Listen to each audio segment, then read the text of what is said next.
As we walked along the pier, holding hands, I looked at my wife, Natalie. Even though we were both approaching 50, she was still as beautiful to me as ever. We probably needed to do more things together to reignite the flame of love into a powerful fire, but the embers were still smoldering.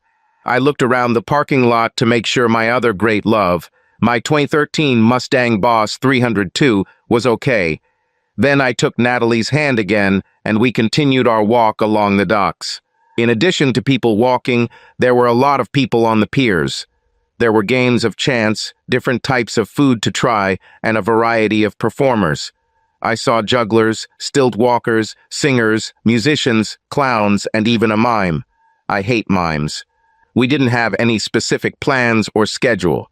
The main thing was to just spend the day together and rethink what we had lost. I didn't think we had lost anything. Maybe I saw it as a case where, over time, our heated romance simply cooled to a level of warmth that we could maintain longer. It was as if Natalie thought we were still supposed to be constantly kissing each other like when we first met. We had been together for a long time and were no longer young and fresh. It didn't mean that I loved her any less or that I was less attracted to her. In fact, I probably loved her more. Over the years, we have become more important to each other. We became a bigger part of each other's lives. It would be much more difficult for me to leave her now than it would have been shortly after we met. My point of view on all this was different than hers. She seemed to think that we had lost passion in our relationship. I was sure that we were only lost in despair and uncertainty. I took Natalie's hand and pulled her closer to the water when a mime approached us. "Take this, Marcel," I thought, grinning maliciously. Apparently, he was a better mime than I thought, because he was able to convey his irritation at being rejected purely through his facial expressions. "Oh, let's go on a tour of the lake," Natalie laughed. "This looks interesting." I looked at the boat with a mixture of skepticism and outright contempt. The boat didn't seem very seaworthy to me. "Come on, Rob, this will be fun," Natalie coaxed, sounding younger than she had in years. I looked at the boat again. This time I took a closer look at the two-member crew. The captain looked like a former athlete who had relaxed. He still had all the mass he had before, but none of the definition or hardness of his muscles remained. He raised his hat and smiled at us. The long, greasy hair and yellow-toothed smile reminded me more of a biker's mom than it instilled in me any degree of seamanship. The only person I could remember who made me feel less safe was his sailor. The guy was a solo breakdown team. Even when he walked up the ramp to stand next to the captain, who was standing at the railing on the deck, tripped over the seeming nothingness and almost fell overboard. And the boat itself? Was his name Guppy? It looks like it's left over from the war for independence. I didn't have a chance to get on that boat. "Come on, Rob," she said. "I need my big, strong husband to protect me from the dangers of the sea." "Don't worry, sir," said the captain. "This is just a quick tour of the cool places around the Great Lakes. We'll show you some of the coolest hidden islands and the most famous shipwrecks in history." "Will you show me the place where Edmund Fitzgerald sank?" I asked. "Are you crazy?" he asked in response. "I've been sailing these waters since I was 12, and this place still scares me." He looked at me as if there was something wrong with me. I noticed that Natalie was also looking at me as if I had done something wrong. I was just about to take her hand and go home when the sailor intervened. "I like all these mysterious islands on the lakes," he said. "Some of them are not marked on maps, and some of them are cursed. In fact, they say that an Indian chief lives on one of them, and it is impossible to approach it due to the strong winds and wild waves. We could sail past there. But aren't we in danger of sinking?" I asked. "This boat doesn't look very seaworthy." "Come on," said the captain. "This island is only dangerous in November. In the summer, like now, it is absolutely safe. But give it a couple of months, and this place will turn into hell on earth. There are such strong winds that they will blow the paint off your hull. I have heard of sudden waves which appear out of nowhere, are 50 feet high, and move like water trains." "Wow, have you ever seen one of these?" I asked. He looked at me again as if I had escaped from a madhouse. "If I had seen, I would not be standing here talking to you now," he said. Once again, I noticed that my wife seemed to be taking the side of this lazy, tuna-smelling pilot sailor. Rumor has it that this Native American, is some kind of shaman, and he is in love with the spirit of the Great Lakes. I have heard of strange, purple lightning and out-of-this-world screams coming out of there in the fall. Some say that it was these conditions that caused the Fitzgerald to sink. I also heard that a storm followed the ship from that island to its final resting place, so we may not go near the place where the Fitz sank, but perhaps sailing close to the island will be the next best thing. I nodded my head and paid for the tour. I decided that if I was going to spend the next 3 hours with my cheating wife, I might as well do something interesting. I looked at the passengers who were already on board and saw that it could only be described as a truly motley bunch. There was a group of 420-something women who had already begun to predictably whisper and giggle. 2 of them were quite pretty, if on average. The other 2 also fit the expected stereotypes. One was a tall, strong, blonde goddess who had to check her lipstick every 17 seconds. I assumed that the real reason she took out her mirror so often and turned away from everyone was to use the mirror to look around and make sure everyone could see her. The last member of their company, of course, was the fat one. And while she wasn't comically obese, she was significantly curvier than all of her friends, and it clearly bothered her. She wore pants instead of shorts and a long-sleeved blouse to hide her curvy arms. But of course, according to long-established tradition, the blouse was cut so low that it focused attention on what she was most proud of. Somewhere next to the hanging women, there was a guy sitting. That's the only way I could describe it. He was just an ordinary guy. If I weren't already me, I'd think it was me. Like me, he was between 40 and 45. He was of average height and build, neither thin nor fat. His hair, like mine, was brown and had not yet succumbed to either baldness or graying. In short, he was just a guy. There was another woman in the area close to the guy. She was a very light-skinned black woman. She seemed to be alone. She was very attractive and could probably be very beautiful if she took care of makeup or things like that. Her hair, which was long, thick and silky, was pulled back from her face and tied into a very formal bun. Her clothes were very loose and did not add or take anything away from her figure. I couldn't quite make out the contours of her body, but I could tell from her arms and hands that she was relatively slender. Opposite her, but clearly not with her, were 2 nerdy guys. They were both small with huge glasses and were engrossed in discussing something that sounded like homework. The captain and his assistant began to prepare the boat for departure. Just as they began to untie the ropes holding the boat to the dock, 2 more guys came aboard. Each of them handed the captain a few bills and then stepped on board the boat. They looked around and then settled somewhere near the women. Both were big guys and both relatively young. One of them walked around as if he thought he ruled the world, and the second was his henchman. It almost seemed like the second guy was getting paid to agree with everything the big blonde guy said.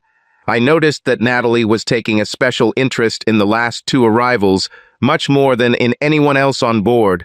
I stood up and went to sit on the other side of the boat. After a few moments, she came and sat next to me. "Nat, maybe you should go back to where you were sitting," I said. "Why, Rob?" she asked. "I'm beginning to see your point," I said. "Perhaps we really have grown apart over the years. I probably never saw it. I always thought everything was fine between us. I thought we still loved each other, and although we had grown old, we were still the same people." "But we are the same people," she said. "We may have made a few mistakes.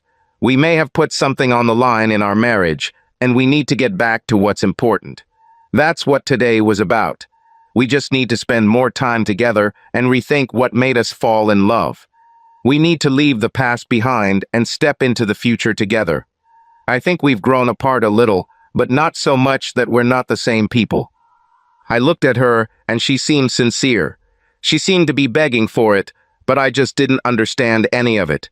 "Well, if we are different," I began, "maybe we should do what Steve and Eddie did." "Rob, we don't need this," she said. "Our case is completely different from theirs, and I don't know if you're still in touch with Steve, but Edith is unhappy. Everything she's been through has aged her to a premature age, and she's never happy again. We just need to get to know each other again, understand who we've become over the years," she said. She hugged me and ran her hand over my cheek the way she did when we first started dating. I sighed, realizing that it had been many years since she last did this. It's amazing how much little things like that can mean. "I wanted to talk to you about something today," she said. "But maybe, given the mood we're in, it's worth waiting. Let's just have a good time and see if the captain and his Great Lakes scary tour can entertain us." "We might as well talk about whatever it is," I said. "I'm really not in the mood for any nonsense. I prefer to get bad news straight." "Rob, that's something. When two people spend a lot of time together, sometimes they experience life at different speeds, and—" "What you're saying means we've split up, as you've been hinting at all morning," I interrupted sharply. "And to quickly end this story, you're fed up with us and want a divorce. And since both of our kids are already out of the house and in college, it seems like a good time." She looked at me with absolute horror in her eyes. "Rob, why the hell do you think I want this?" she asked. "You need to know that more than anything, I want us to be together." She grabbed my hands in hers and looked into my eyes. "Rob, we've done our duty to society. We've raised two wonderful kids. Sure, we've both made some mistakes, but you're still the person I want to spend the rest of my life with, and—" "I can't say," I interrupted. "What kind of woman constantly takes another man's side instead of her husband? I'm not sure I want to be married to a woman like that." "What are you talking about, Rob? You're not jealous of the captain, are you?" She laughed and squeezed my hand tighter.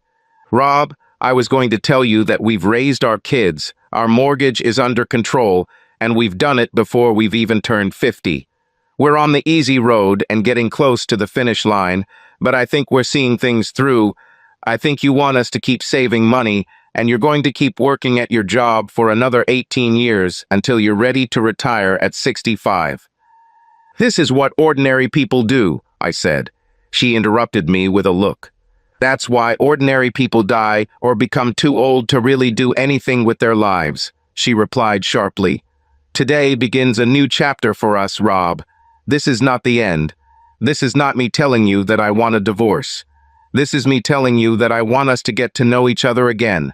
I want you to cut back on your work hours and I want you to use up your accumulated vacation time. I want us to travel, go hiking, and visit every little attraction we hear about. I want you to make me remember why all my girlfriends think you're so special and so cute. I want us to spend the rest of our lives falling in love with each other over and over again." Before I could answer her, there was a burst of vibration and engine noise as the good ship Guppy pulled away from the dock. The boat's movement was not as smooth as one might expect, but both the captain and his mate seemed accustomed to it. As we moved away from shore, safety, and my Mustang, I became accustomed to the boat's rough ride. "This is not a car," I told myself, "so I shouldn't expect it to feel like a car." Lake Superior is huge. In terms of area, it is the largest freshwater lake in the world. It is also the largest real lake. The only lake that is larger is the Caspian Sea, which is not actually a lake. This is the sea, but since it is completely surrounded by land, it hardly meets the definition of a lake. The lake is so big that if we got lost, it would take them days or weeks to find us. The lake covers over 36,000 square miles. "That's a lot of territory to search," said the captain. He went on to talk about how the lake touches 3 different states and another country. "But don't be afraid, boys," he said, smiling. "I know this lake is like my bathroom." This got a laugh from most of the passengers, including Natalie, but it didn't do much for me. 2 separate thoughts passed through me. The first was that the captain had a rather strong fishy smell. His assistant didn't have one, so perhaps the captain really didn't know his bath that well. The second thought was that perhaps the lake did really be the captain's bathroom.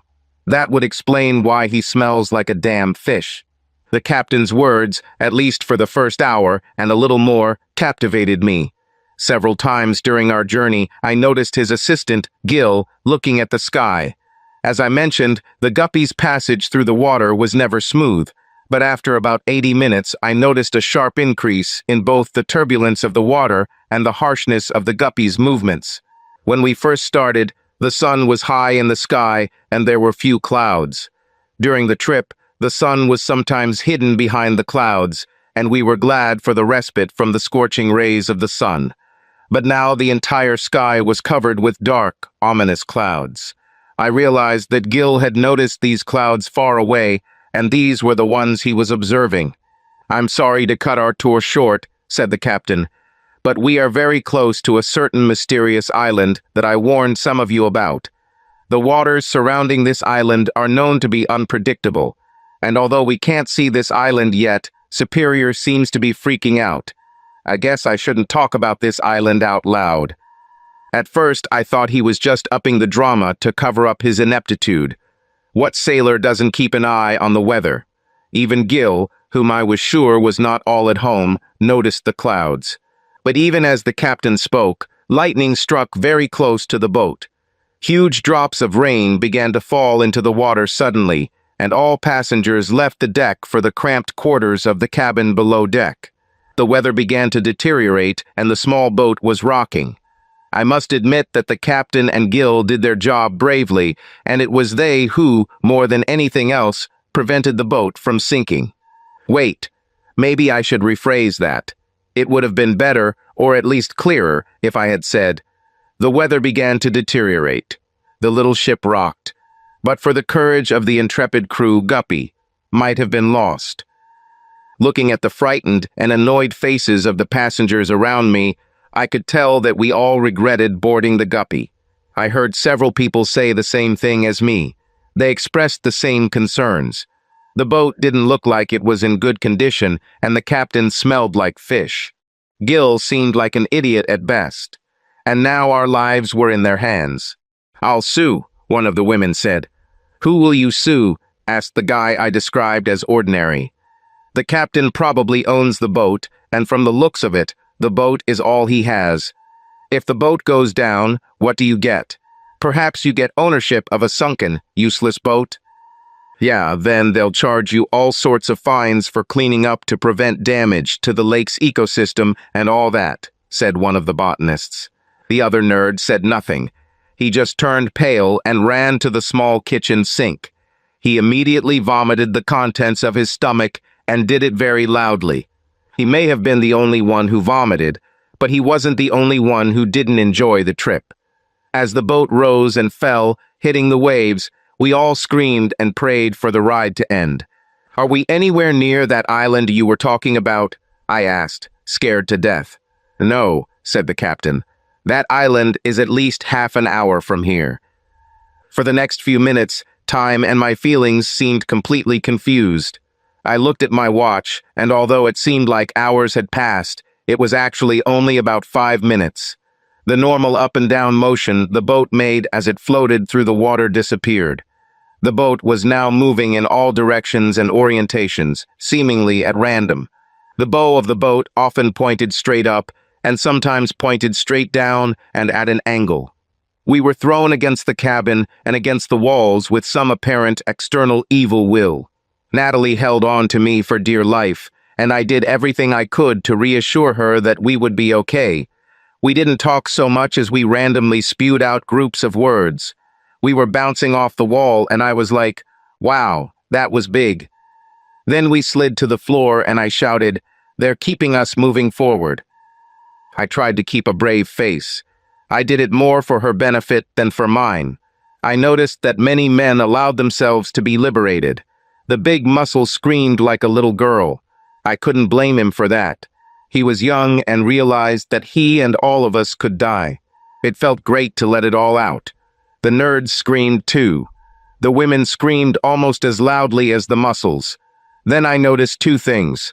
The first was that a guy who looked like me was doing exactly the same thing as me. He looked for the best and strongest places on the boat to hold on to and positioned himself so that every time the boat moved, he improved the security of his position. A single woman did the same. This struck me the most.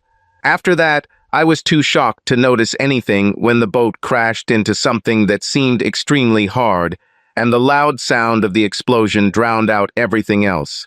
I looked at the wall opposite me and saw a huge hole in the side through which water was pouring in. "We need to get out of here," I shouted. "Everyone on deck. With a hole like that in the side, this boat will sink." As soon as I said that, a muscular guy pushed past the women, pulled open the door, and ran out onto the deck. I helped one of the ordinary women get back on her feet, and the fat one too. Then he picked up Natalie and led her out onto the deck. The captain didn't insist that we wear life jackets, so I started looking for where they were kept. "What do we do now?" asked the muscular guy. He looked scared. "I'm trying to find life jackets in case we end up in the water," I said. "Yes, me too," he said. He started opening cabinets. The captain and Gil were busy looking for something to plug a hole in the ship's hull, and were also trying to contact someone on the ship's radio to report our location and request assistance. I took out my mobile phone and noticed that there was no signal. The rain had subsided, but strong winds were still tossing the boat back and forth like a plug in a bathtub. Given that the boat was leaning a lot, I think we were all a little scared. One of the women found life jackets. "I found them," she shouted. The muscular guy quickly walked up to her, pushed her aside, then grabbed her life jacket. He quickly put it on and began handing it out to the others. About this time, the boat hit something very hard. The impact was so great that we were all knocked down. I saw the captain literally rise into the air and fall badly on his upper back and shoulders. There was a sickening crack as he landed and then remained motionless. We all grabbed onto something to hold on. Natalie grabbed me and sat next to me, sobbing for several long, scary moments. At this time, we noticed that the boat had stopped moving. I crawled to the captain and called Gil. I felt the captain's neck until I was sure there was no pulse. I looked at Gil and shook my head. "The captain is dead, isn't he?" whined the muscular guy. I nodded. "Oh, this is just wonderful," he whined. "How the hell are we going to get home now?" I looked around and noticed that the boat had actually run aground. I climbed aboard and noticed that we were on a fairly large piece of land that we had somehow stumbled upon during a storm. The others also got out of the boat and followed me. We found ourselves on a fairly large beach. "Gil, is there any chance we can fix the hole in the side of the boat?" I asked. He just looked at me. "Why the hell are you asking him?" asked the muscular guy. "Well, because he's the captain now, so he's in charge. We need to make a plan and figure out how the hell we're going to get off this island or signal the authorities so they know we're here," I said. "We don't need to do any of that, Grandpa," he said. "Everything is automated now. As soon as the company notices that they have lost contact with one of their boats, they will find us. All we have to do is sit back and wait.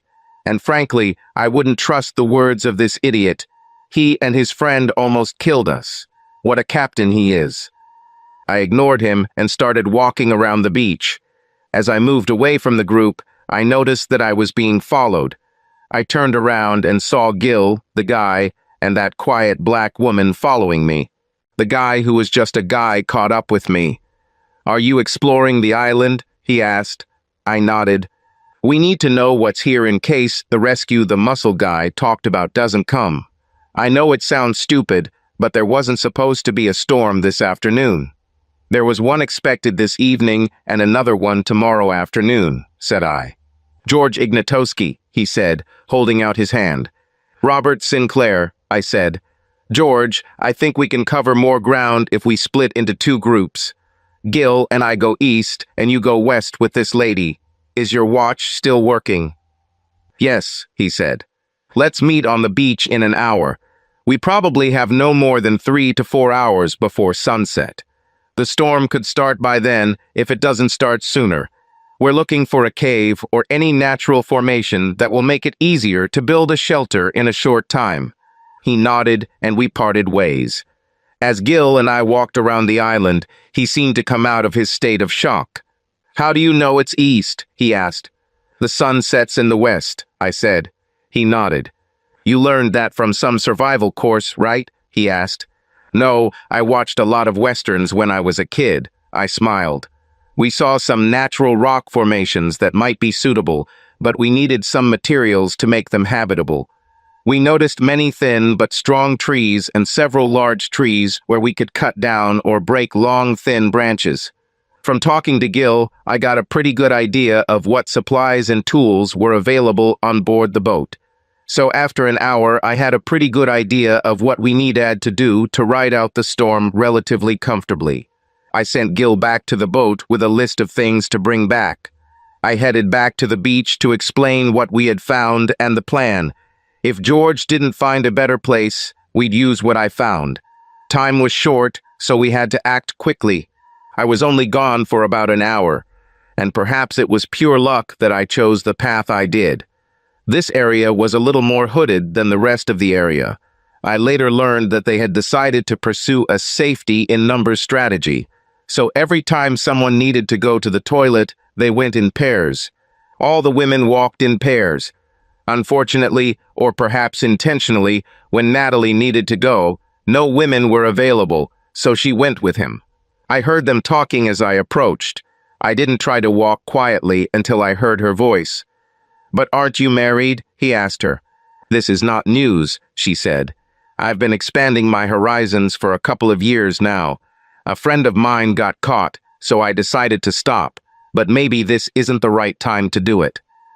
Then I heard a sound that I recognized all too well. I also heard the guy groan.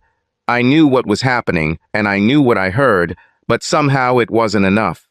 I crept closer and saw my 40-year-old wife making love to a guy on his lap. Then she suddenly straightened up. I almost thought she heard me, but she looked towards the beach, checking if everyone was there.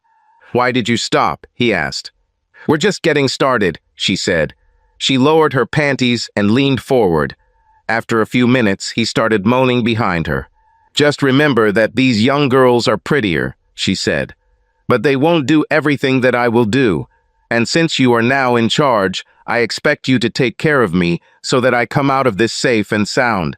If you do this, I will give you as much as you want." "But what about your husband?" he muttered. "What he doesn't know doesn't hurt him," she said. "You can always give him something to do to make him feel important, like send him on a reconnaissance mission or something." I thought I should have been shocked. But as soon as she started talking about how she had been cheating on me for years, everything fell into place. I understood the reason why she suddenly decided that we needed to rediscover each other, and everything became clear. She cheated on me with Eddie, and when Eddie got caught, Natalie didn't get caught. She saw how it all ended for Eddie, and she didn't want that to happen to her, so she started this whole story about rekindling the romance between us. What hurts most is how coldly she did it. She didn't think about me for a second. Being a practical person, I put it aside. Heartbreak or not, the storm was still coming. I walked away from the forest and approached the beach on the other side. As I approached the beach, I saw George and the woman he left approaching from the other direction. We met in the center and George shook his head. "We found a small cave," he said, "but it's too small for all of us." The woman tugged at his sleeve. "Oh yeah, we also found some trees with berries. Some of them were ripe. I saw a lot of squirrels." "Okay, Gil and I found a natural rock shelter that would be good for tonight. We can use some of the tarps Gil said he had on board and some rope. We'll need to make some kind of structure to secure the tarp and use it as walls to keep the wind out. But we'll need to start doing that pretty soon, so "We won't do any of this," said a voice behind me. "While you were off on your little hunting expedition, we held an election. This is still the United States, after all, and I'm in charge now." I noticed the two nerds and the muscle guy's friend were nodding their heads in agreement. The other 4 women did the same. "So we didn't vote?" asked George. "It wouldn't matter," the muscular guy said. "There were only 4 of you.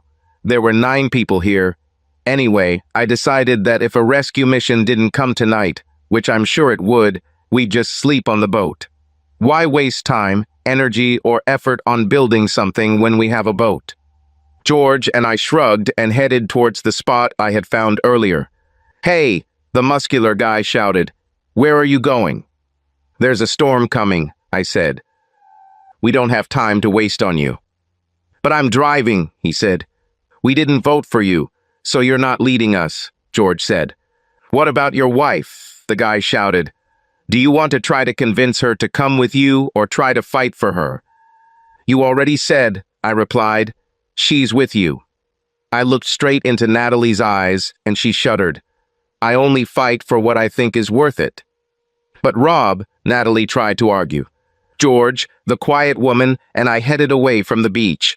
As we were leaving, a buxom woman joined us. "Dana, where are you going?" asked one of the other women. "Listen, Peggy, I already know how this movie ends," Dana said. "4 guys, 5 women, and I'm the fat one. I'd rather take my chances on the other side. And to be honest, they seem more thoughtful. They have a plan and a reason for it, I hope." Once we arrived at the place I found earlier, we all introduced ourselves. The buxom girl was Dana. Quiet Ella. Ella was a miracle. She didn't talk much because she didn't like explaining her accent. She called herself a crossbreed, as she put it. Her father was half black and half Hispanic. Her mother was Irish and lived in England. Ella grew up in London and had an accent. She was a librarian and very proud of it. George, like me, was an engineer. The difference was that he was a mechanical engineer and I was a manufacturing engineer. I told him about my idea to strengthen the place. The site I chose was at the bottom of a relatively steep hill. There was a vertical notch on one side of the hill.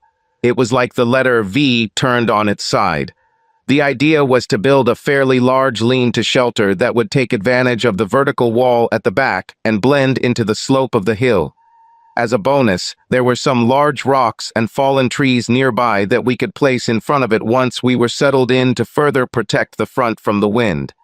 Since the tarp was waterproof, I wasn't as concerned about the rain as I was about the wind. Gil arrived soon after, and we brought him up to date. The tarps were larger than I expected and thicker. We brought him up to speed, and I sent him back for another batch of things. George decided to start construction. Dana and I went looking for suitable branches to tie together for the walls, and Ella returned for the berries she had collected earlier and anything else she could find edible.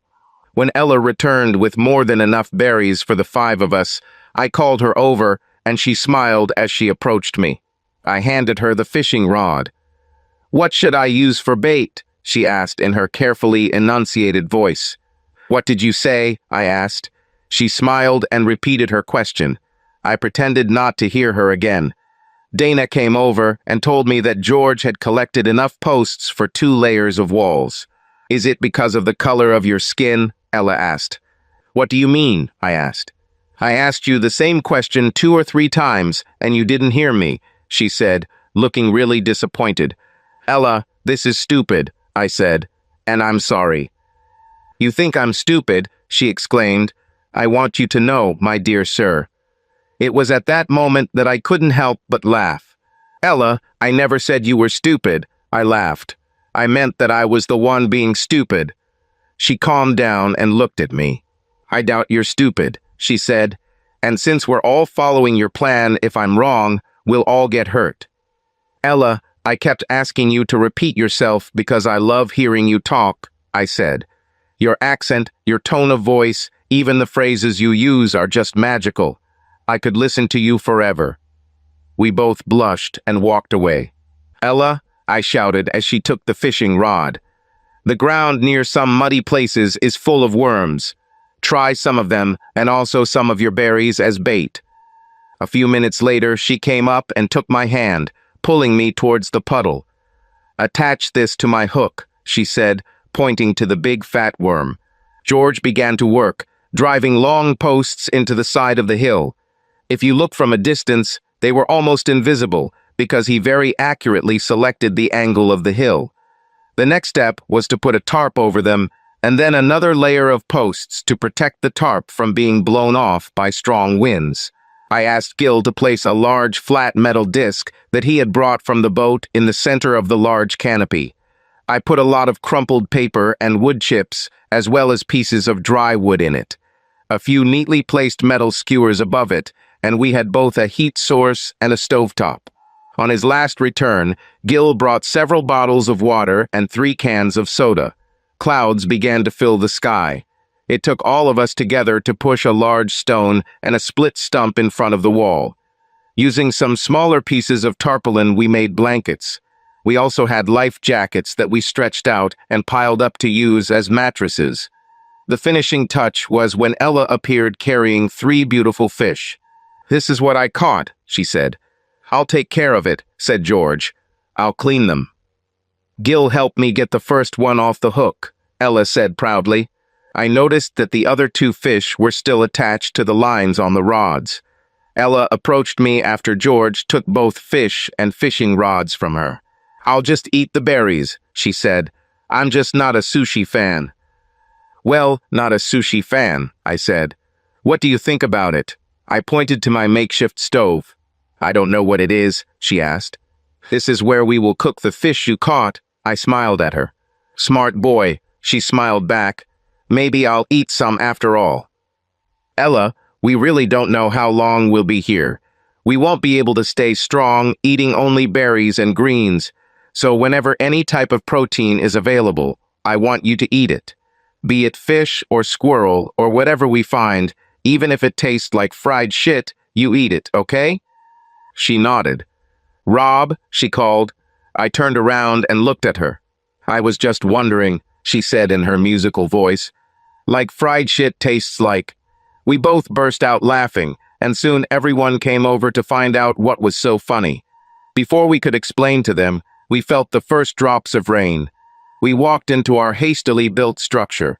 We left the damper behind the rocks open, but moved the log as close as possible. After several attempts, I started the fire with my lighter. The small fire and the open damper provided us with light. I took a spit and put Ella's fish on it, which Jorg had cleaned, over the open fire. I turned them very slowly every few moments. The smell of frying fish was tempting. While we waited for the fish to cook, we took turns telling the others more about ourselves. Dana was full of questions. "I feel good," she said. "Considering the circumstances, I feel very good. But why didn't we want to wait out the storm on the boat with the others?" "Because the boat is standing very precariously on the same rock outcropping that smashed its hull," I said. "It's unstable. Once the winds start and the tide comes in, either of them could blow the boat off this rock," I said. "You mean they can sail away without us?" she asked. "I mean, they could go straight to the bottom of the lake," I said. "The lake is deeper than 1,000 feet in some places," Gil said. "But what about your wife?" Ella asked. "I'm pretty sure she can swim," I said. Nothing but silence and the crackling of small flames filled the tent as everyone turned away from me in shame. "Listen, guys," I said. "Natalie and I were supposed to spend the day today getting to know each other again. I didn't think we needed that. It was her idea. A few hours ago, I caught her doing something she shouldn't have done if she wanted to stay married to me. I also overheard her telling the person she did it with about how she cheated on me for a couple of years. So as far as I care whether we leave this island or stay here for years, our marriage is over. It wasn't love that suddenly made her want us to get closer. It was the fear of finally getting caught mixed with guilt. In a way, I'm glad I found out. Now I can get rid of her and find someone else to spend the rest of my life with before I'm too old to start over. So forgive me, bad trash, let's eat." We ate fish and berries, drank water or soda, and talked about other things, including what we would do the next day, until we all fell asleep to the sound of the wind outside and the rain pattering on the awning. But we built it well, so we stayed warm and dry. The next morning, we all got up to do the work we had decided on the night before. Dana had to clean up and organize the shed. Ella was fishing. Jorg was looking for any small game he could find and berries. Gil and I were going to try to make some kind of signal that would be visible to passing ships. Dana also wanted to visit her friends.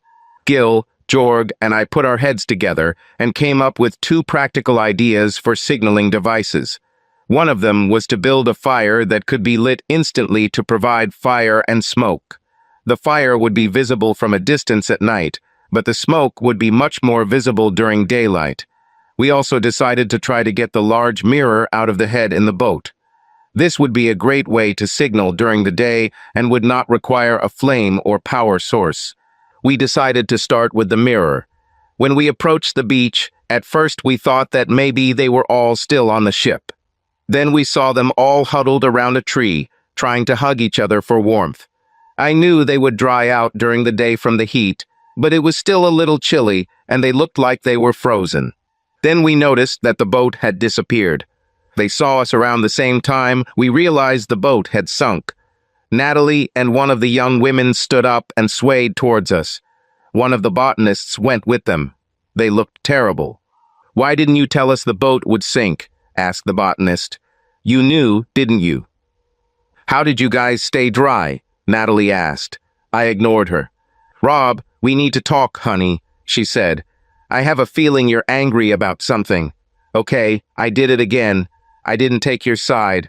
Obviously, I was wrong and—" "Gil, let's swim and see how far underwater the boat is," I said. "We can always dry our clothes by the fire. Hopefully, they'll have something for us to eat when we get back." Everyone else turned their heads sharply in our direction when I said this. "Where do you get your food from?" asked the muscular guy, shivering from the cold. "You stole all the food from the boat, didn't you?" "Of course not," Gil said. "There's plenty of food on the island. You just have to know where to look and work together to get it." "Show us," Mr. Paish Muscles said. "We have things to do," I said.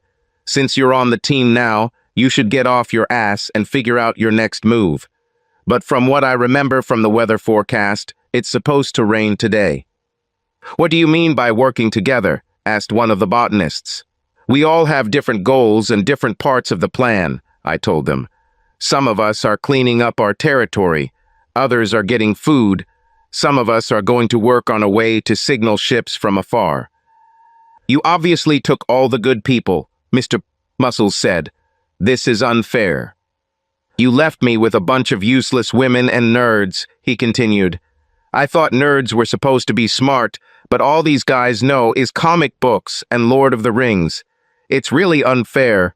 We should all get back together and be one group." "I'll talk to our group at lunch and get their opinion," I said. "Why don't you just tell them?" he said. "Because no one in our group is a leader," I said. "We discuss things and act on ideas that we think will work. We all have opinions, and we all have goals." "Why are you guys dry?" asked the blonde. Her makeup was running down her face, and she was cold and just looked terrible.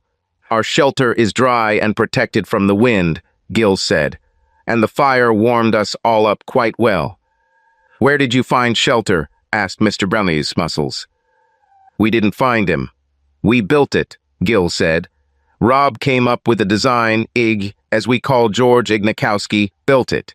Dana made it cozy." "We're clearly sleeping with the wrong guys," the blonde hissed. Gil and I dove into the water and swam towards the rocky edge of the island.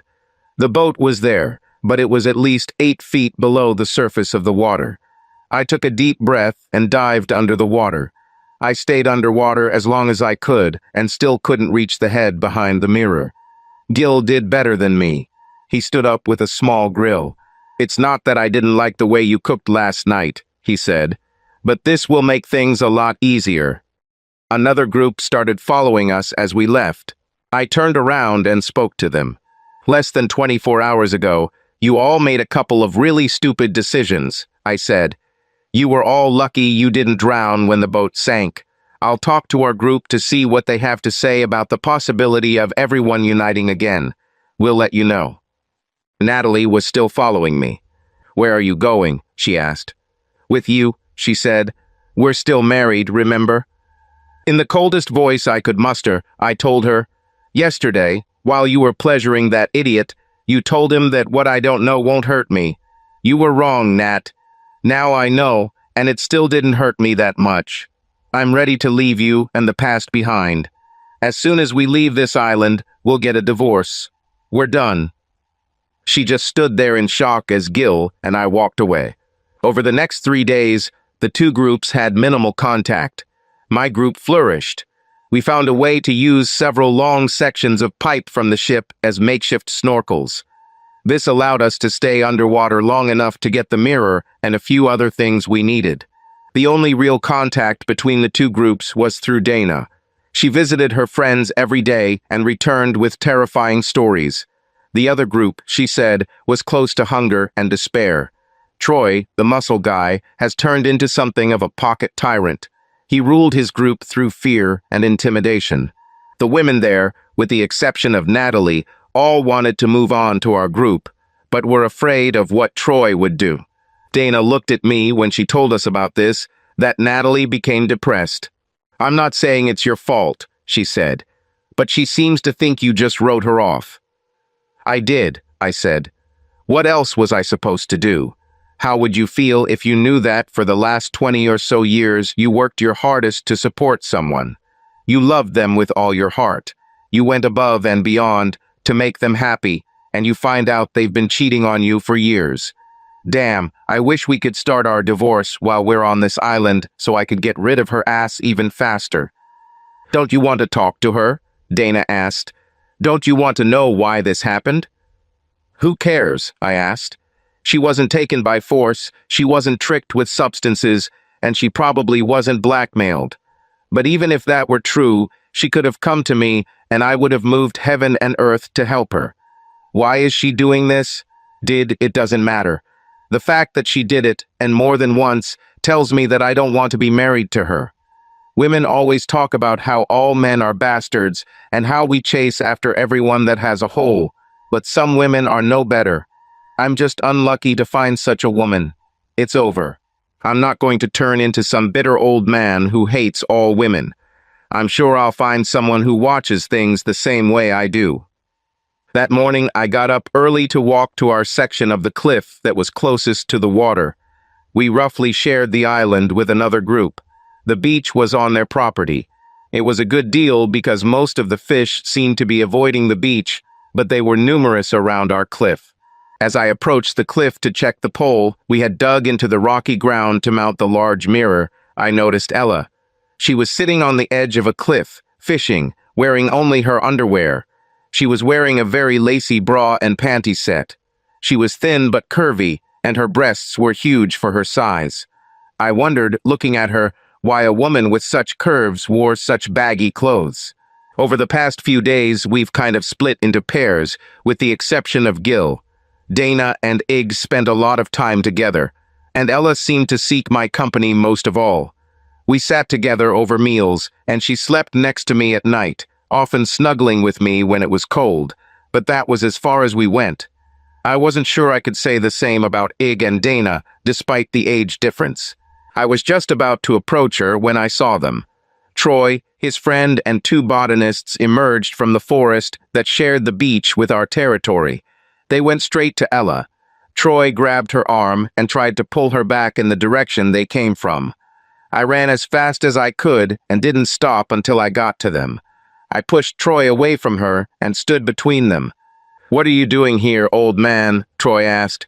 "This is not your side of the island," I said. "We have a kind of unspoken agreement because we don't believe in each other's ideas." While I was speaking, Natalie and the young women approached from the other side. Dana, Ig, and Gil approached from the other side. This side is the side that Gil, Ig, and I chose while you sat on your fat steroid, as telling us we were wasting our time. This is the land of Gil, Ig, and mine. That is, this is the land of Gil, Ig, and mine. This is the land of Dana and Ella. You belong to the other side. "He said it was Gilligan's Island?" asked one of the women. "I'm tired of all this nonsense," Troy shouted. "I'm tired of starving. I'm tired of thirsting. I'm tired of being sun-baked most of the day and freezing at night. I was wrong. I picked the wrong people. I thought that with Dave and I being the strongest guys on the island and my nerds, being the smartest, we'll have the best of both worlds. Turns out my nerds are useless. 2 of them have 3 or 4 PhDs. But who needs a degree in theoretical physics when you're stuck on an island in the middle of nowhere? Then I thought, We have all the women, and it turns out you somehow kept the prettiest one for yourself. I think we need to share the resources on this island so it's fair for everyone. You and the other old man are clearly the brains here, and your friend here is a hunter and gatherer. If I take her, I'll have food.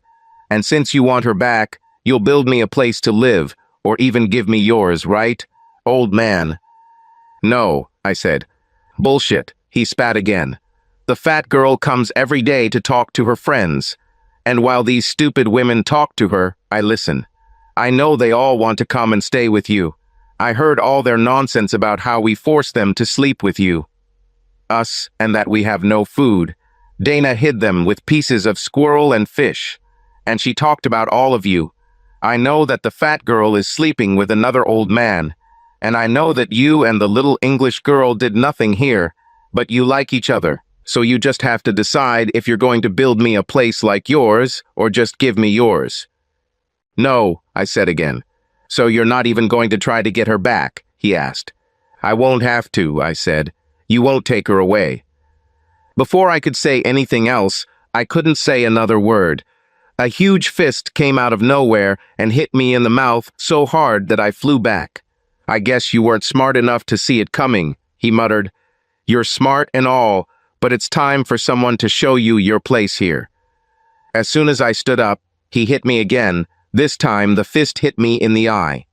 "Stop," said a female voice. "Don't hit him anymore. I'll go with you. I'll fish and pick berries and whatever you want, just leave him alone." "Smart girl," he said. He stood over me and I was furious. I haven't been in a fight since high school. "No," I said again. I exaggerated my uncontrollable state as I rose to my feet. "I admit you have some guts for an old man," he laughed. "You're the only one here who stands in front of me." I clenched my fist and swung awkwardly at him. I missed it by a mile on purpose. "We don't have to do that, old man," he said. "Although, I'm wondering one thing. Why are you so ready to fight for her when you didn't fight for your own wife?" "It's easy," I said, still struggling for balance. "Ella is worth it." I approached him and pulled my fist back again. He smiled. I swung my fist awkwardly and he leaned back. At that moment, I pulled my leg back and kicked him in the groin as hard as I could. I was sure his scream could be heard across Lake Superior and all the way back home. When he leaned over, I raised my knee up and into his face, and he fell. His friend looked at me in shock. "You were pretending," he said. "You weren't that discouraged. It's cheating." I laughed. "He's 6 inches taller than me. He weighs probably 80 pounds more and has a much longer reach than me. He's also 20 years younger and in better shape. Is that what you call a fair fight?" "He was desperate," Dave said. "We don't know anything about survival. Troy was always hot-tempered and always thought he should be a leader. When we were on the boat, you were always coming up with ideas of what to do. Even in a storm, Troy screamed like a girl. It humiliated him so much that he needed his courage back after that. When you left to explore the island, he turned it into a popularity contest and held his own little elections. You should have gone along with it, but you just left us there. I think you were more angry with your wife than with anything else." Troy groaned, but didn't wake up. "And you can't blame Troy for his wife. He's a guy. She offered herself to him, so he took her. She's not even his type. She's too old for us. It was just fun. I thought it was cool because it meant I was getting a blonde with swimming rings. God, how disappointing." "Fuck you, Dave," the blonde snorted. "You already have, several times," Dave said, "and it's not that great." The blonde without makeup didn't look all that attractive as she stood there and muttered. At that moment, Troy woke up. "Dude, are you okay?" Dave asked. "My gear hurts so much it's throbbing," Troy moaned in a pitiful voice. Ella slowly approached me. Dave and the nerds had a hard time looking away from her. She took her hair out of its unattractive bun and pulled it into one long ponytail that hung behind her like a black waterfall. Her breasts barely fit into her bra, and her juicy flesh trembled with every movement she made. Troy tried to get up and suddenly screamed so loudly that he almost lost consciousness again. "What's wrong now?" Dave asked. "That's my hand," Troy groaned. I saw that my arm was dislocated. I grabbed his shoulders, trying not to move my hand. He backed away from me even when I touched him. "Listen, asshole," I snapped. "Your shoulder is dislocated. The longer it stays like that, the more painful and worse it will be." "What are you going to do?" he asked. "If you lie down and shut up, I'll try to push it back into the joint, or at least try," I said. I grabbed his hand and placed both legs on his side. I pulled sharply and strongly. He screamed again and then sighed in relief. "Oh damn, this feels so good," he said. "You need to make yourself an armband," I said. "She will be very sore for the next week, and after the pain subsides, she will be weaker than the other for a while. You should go back to your side of the island and rest." Dave helped him up, and they all left. But there was a lot of grumbling along the way. I suspected that they would soon have a new leader. Ella looked at my face and then ran away. "Just let her go," Dana said from behind. "What did I do wrong?" I asked. "Absolutely nothing," Dana said. "She's even more obsessed with you now. You got beaten up trying to protect her. Do you know what that does to a woman?" "When did she start getting really into me?" I asked. Since the first night when you told her how much you liked hearing her talk," she said. "Rob, do you know what women hear all the time? We hear, 'Look at that ass,' or 'God, I wish I could fondle those breasts.' I mean, you didn't hear what Dave said about Becky. You know, how hurt is she right now? Believe me, as far as Ella is concerned, you can do no wrong." I continued working on the mirror. I set it up and tried to aim the beam over the edge of the cliff and over the water. I was starting to remember that we had skipped breakfast when I heard a few hesitant steps behind me. I turned around and saw Ella. She had 2 wide square boards that Dana made for us to use as plates. There was something green and some kind of meat on them. It was cut into pieces. We had 3 or 4 pieces of each and mugs of berry juice for each of us. She looked at me and then quickly looked away. "What did I do now?" I asked. "Rob, your eye," she said, "and your lip." "They will heal," I said. "But they shouldn't," she said. "I could catch him a fish for a couple of days and find some berries for him. Maybe he could learn to fish for himself and maybe I didn't want to be without you for a couple of days," I said. Her eyes widened and she tried to hide her smile. "The greens are different," she said. "I saw it growing underwater near where I fish. I asked Gil to go into the water and cut it off. It's like kale, but the taste is a little different." I realized she wanted to change the subject. "So what kind of meat is this?" I asked. "Try it," she smiled. I took a bite from one of the pieces. It was different from the squirrel. It was less fatty and tasted like chicken, but I knew there were no chickens on the island. "Is that a seagull?" I asked, chewing and trying to identify it by taste. She shook her head.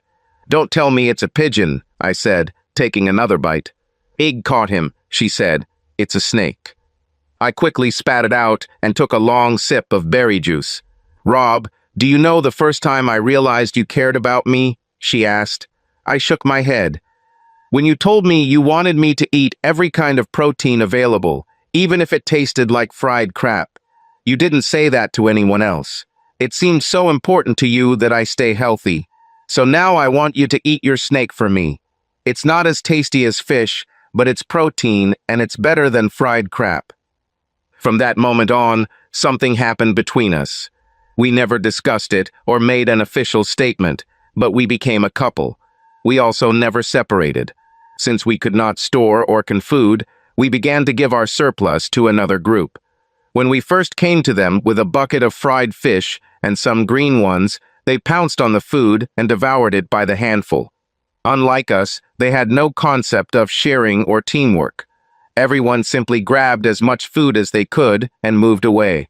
One morning, a few days later, Ella and I were sitting on a cliff. She was fishing, and I was looking at her in my underwear. Ella rinsed her clothes every day in clean, cool water and left them to dry in the morning sun. While her clothes were drying, she fished in her underwear. Usually, by the time her clothes were dry, she had enough fish for the day. When she put on clothes, she rinsed her underwear. Since we became a couple, we haven't had sex yet, but we started kissing a lot. So that morning, as she sat there, fishing and smiling back at me, I knew we were going to lie on the soft grass and exchange many slow, wet kisses that would last for hours. As I looked at her, she casually raised one of her hands slowly up her side until her long fingers rested on her bra-covered chest. She pulled one of the lace cups down and then the other, releasing two gorgeous pale tan breasts. At that moment, teleportation became a reality. 1 second, I was sitting on the grass about 10 feet away from her. The next second, I was on her lap, caressing those breasts, and I had no memory of touching the ground between us. Suddenly, she sighed and said, "Rob." "I'm not going to stop," I said. "I want you so much." "Not even for that boat," she said. "What kind of boat?" I asked. I stood up and looked at the water, and she was right. The boat was not very big, but it moved. I ran to the mirror and directed the beam at the boat. At first, I thought she would just swim by, but she slowed down, and then Ella and I started jumping, giving signals. The boat turned towards us. Gil heard our scream and ran over. As the boat approached the cliffs, we saw that it was a very small motorboat. It was probably no more than 10 feet long, and there were already 3 people on it. Ig and Dana ran up when they heard Ella and me screaming. In her excitement, Ella forgot to cover herself, and Ig's eyes almost popped out of their sockets. We decided that we could only send one person back. It was immediately decided that it would be Gil. They wanted to send me, but I refused. Gil could have told the authorities about the boat, its registration number, insurance, and all that nonsense. They also turned over our location to the Coast Guard, but cell phones in the area simply weren't working. "Why didn't you go?" Ella asked as we watched Gil sail away on the boat. "And leave you?" I asked. "That will never happen." "Good answer," she said. When Dana and Ig disappeared again, doing their own thing when they weren't around, Ella and I headed to the other side of the island. As soon as we got there, everyone gathered around. Before we even started talking, I heard a small sigh. I looked up and saw that Natalie had noticed Ella and I holding hands. "Where is the food?" asked one of the botanists. "Everything you need will be here soon," I said. We were saved. "What how?" Dave asked. "Mirror," I said. Ella and I were on the cliff fishing when she spotted the boat. I used the mirror for signals. The boat was too small to take more than one person, so we sent Gil. They will send a rescue boat. Everyone got excited, and we heard a lot of talk about the first thing some of them wanted to do when they came back. There were other conversations as well. I heard someone ask if Ella always wears her underwear. I also heard someone asking what we were doing alone on the cliff in the morning. "Who cares?" someone else said. "This is the end. We're going home." A little over 2 hours later, I was leaning on the railing of the Great Lakes lifeboat. As I watched the island slowly shrink, I could still make out where we had set up camp. I wondered what would become of our primitive shelter. $1 for your thoughts," said a quiet voice next to me. His crisp British accent made the mangled line even more special. "My thoughts are worth at least $5, I said. "Can I try to guess first?" she said. "That's a lot of money, especially for a poor librarian." "Okay," I said. I talked to Dana. She went back to her friends. She and Ig got together and talked. He explained to her very nicely that what they had would always be special to him, but it was just an accident that happened on the island. It would never survive in real life. She agreed with him and said he was too old for her. So she would go back to her old lifestyle and he would go back to his wife. The island was just an episode, she said. Looking at me, I nodded my head. "Is that what you did?" she asked. "Were you trying to think of a nice way to say this to me?" "Something like that," I said. I watched as she tried and failed to keep her expression calm. "I was just thinking that after our wedding we could rent a boat and come back here for our honeymoon. Just can't decide whether to invite some of our friends here. And of course, if we have kids, we should bring them here one day. And of course, the kids I already have will want to see this, depending on which side they're on after the divorce. Next thing I knew, she came at me so hard I almost fell over the railing. Somewhere in this tangle of arms and legs, our lips touched for a moment before I heard someone clear their throat. I turned around and saw Natalie standing behind me. "Ella, is there any chance I could talk to Rob for a little while?" she asked. Ella simply nodded. "I'll go and try to console poor Dana," she said. "Is she on the list?" "Definitely," I said, and an idea began to form in my head. "Rob, what's going on?" she asked. "You haven't said more than 10 words to me since you let me know you knew what I did. We need to talk about this. I talked to Dana while we were on the island. She told me something that just doesn't make sense. I think you have the wrong idea about what happened here. Natalie, as soon as this ship docks, I'll file for divorce. If what you have to say will save me time, let's do it. It just means we won't have to waste time on this later," I said. "Okay, Rob, I don't know how you found out, but yes, I cheated on you before we got to the island. But I gave it up on my own and decided to dedicate the rest of my life to making you happy. That's why we are in the first place. Got on that damn boat. I wanted us to fall in love again. I quit, Rob. I would never do that again. That should say something," she said. "That says," I said, and she smiled. "That says nothing. Mathematically, 0 is something. What else did you want to say?" "Well, you know that Troy forced us all to have sex with him and other guys, and—" Even as she said it, she knew that I knew she was lying. "Nat, do you think I found out that you slept with Troy and cheated on me?" I asked. "Dana told you, right?" she said. "No, Nat, you told me yourself," I said. "Before you sided with Troy against me, which was the same thing you did with the captain, I was there in the bushes. I saw you satisfying him and how you had sex with him. I heard you told him about her cheating. It's really funny that a guy I don't like at all cared more about our marriage than you. I heard him ask you, 'What about your husband?'"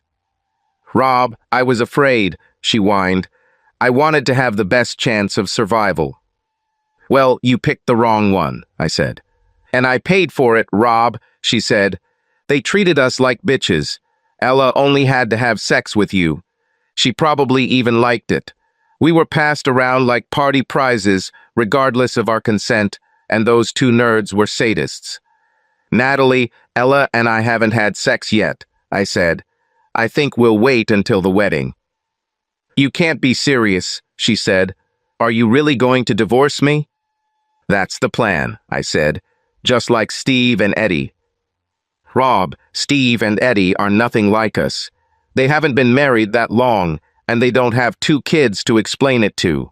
Okay, I had sex with some guys. The whole time I was dating Eddie, it was just for fun. It was only sex, and there were no permanent partners.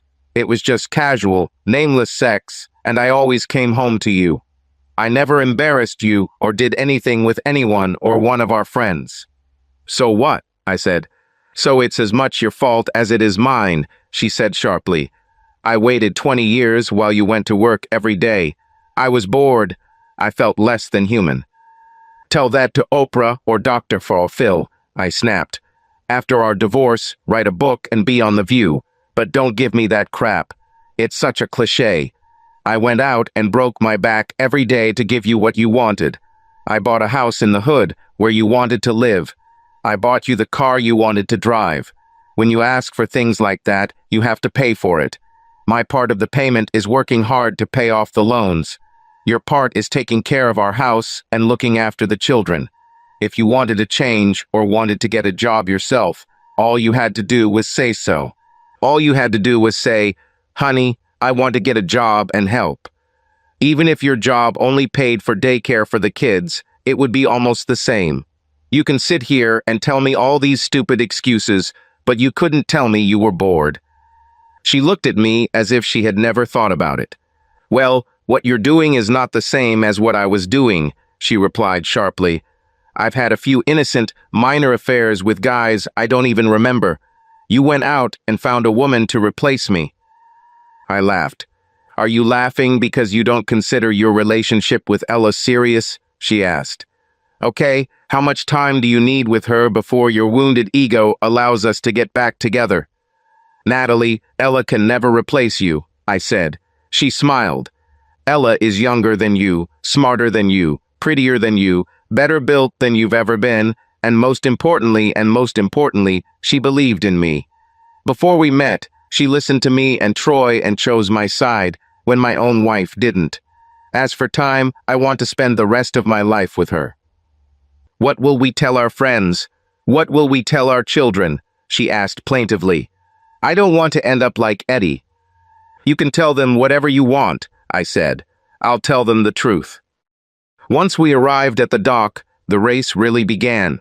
I had already told Natalie that I intended to leave the house, so she needed to find another place. And since she couldn't afford the mortgage without a job or significant child support anyway, she agreed.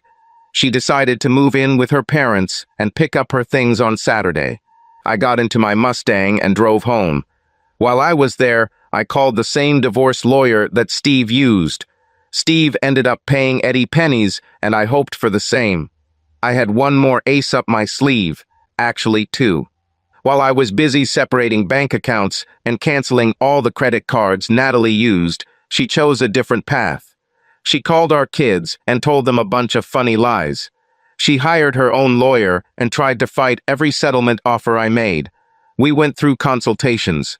Even our therapist was shocked by Natalie's actions. The consultations were unsuccessful, but they took 8 weeks. As a last-ditch attempt to avoid going to court, we went to arbitration.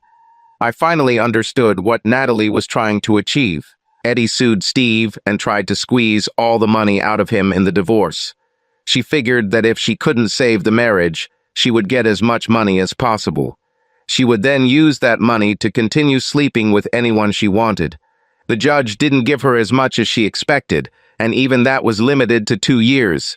After several months of unbridled fun, Eddie discovered that being complete accessible girl actually not as fun as she thought it would be. She also felt lonely and lacked money. Natalie saw this and tried to do something different. She did everything possible to delay the divorce as long as possible. She figured that if she could hold out long enough, I would bring her back.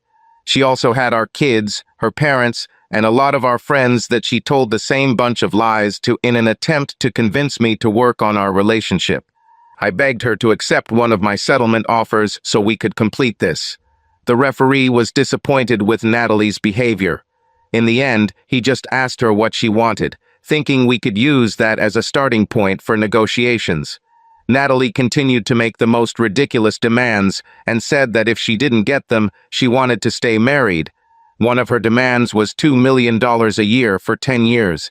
Since I make less than $100,000 a year, this was absurd. The arbitrator wrote a note to the judge about Natalie's behavior and sent us to court.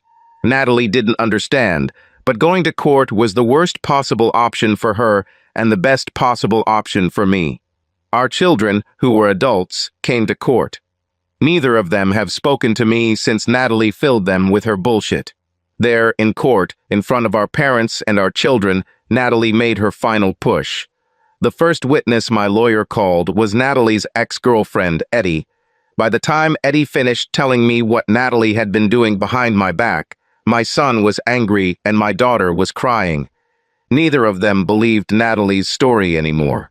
When my second witness was called, Natalie sank even deeper into her chair. She had her lawyer try to stop Troy from testifying, but the judge wanted to hear what he had to say. By the time Troy finished laying out everything Natalie had done on the island, even I was amazed. The judge used his full discretion in determining the terms of the divorce. State law required all assets to be divided equally, but he was allowed some discretion in how this was done. I had already given Natalie half of our joint bills and allowed her to take any and all things in the house that she wanted. He allowed her to keep her car, allowed me to buy out her share of the mortgage, and gave her a token alimony of $1 a week for 2 years.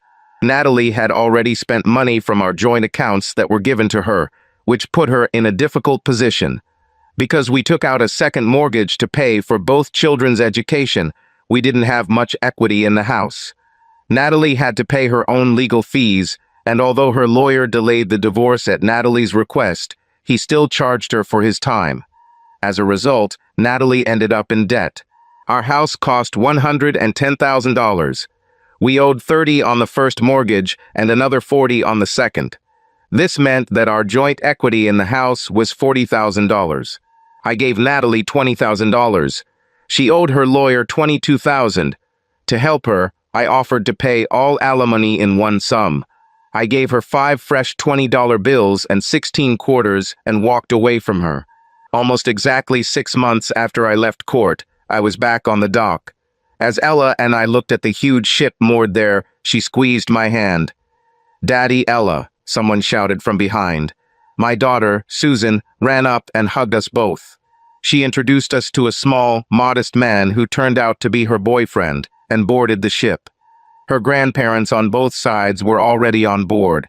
I was still in shock over the fact that I remained relatively close to Natalie's parents. After all, they were my children's grandparents. Ig and his wife smiled at me from the top deck. I shook my head, and Ella nudged me. "Be kind," she said. Dana arrived with a guy who looked like Gil. Subsequently, you will have to explain how they ended up together. Troy and Dave arrived, each accompanied by pretty co-eds. Events on the island changed a lot in their lives. The botanists arrived alone. My son was already on the island. He rented a helicopter and flew there as part of our backup plan. The only people who were with us on the island and were not present were Dana's 3 friends. They all felt they had been treated badly there and didn't want to remember it. And of course, Natalie wasn't there. It's not that she didn't want to. But after our divorce, things weren't going very well for Natalie. Most of the men she dated weren't very nice, and she ended up with a few bruises and scrapes. It's also a fact that the money from her job as a receptionist didn't pay very well, so she couldn't afford a nice dress. The biggest reason, however, was that she was in prison. She felt betrayed by Eddie's testimony in court. On the other hand, Eddie felt abandoned by Natalie during her own divorce, so although they were birds of a feather, they rarely got together. However, a few nights ago, they ended up at the same bar and got into a fight over the same man. The judge sentenced them each to a week in prison for damaging property, disturbing the peace, mutual assault charges, and public drunkenness.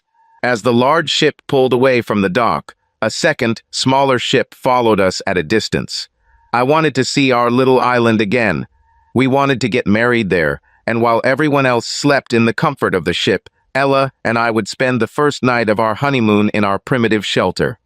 We would then board a helicopter and return to catch the start of our real honeymoon in Vegas. $1 for your thoughts, Ella said next to me. Oh, I don't have to pay for them anymore. We'll be married in a couple of hours, and we'll be together forever. I'll never do anything to lose you. I love you too much. I could listen to you forever, I said. But what I was actually remembering was just before I fought with Troy over you on the island. Do you remember what I called this place? Yeah, you called it Gilligan's Island, she said, laughing. No, what did I say? This is the land of Gil, Ig, and me. Maybe the 3 of us should look into the possibility of buying it. Maybe not.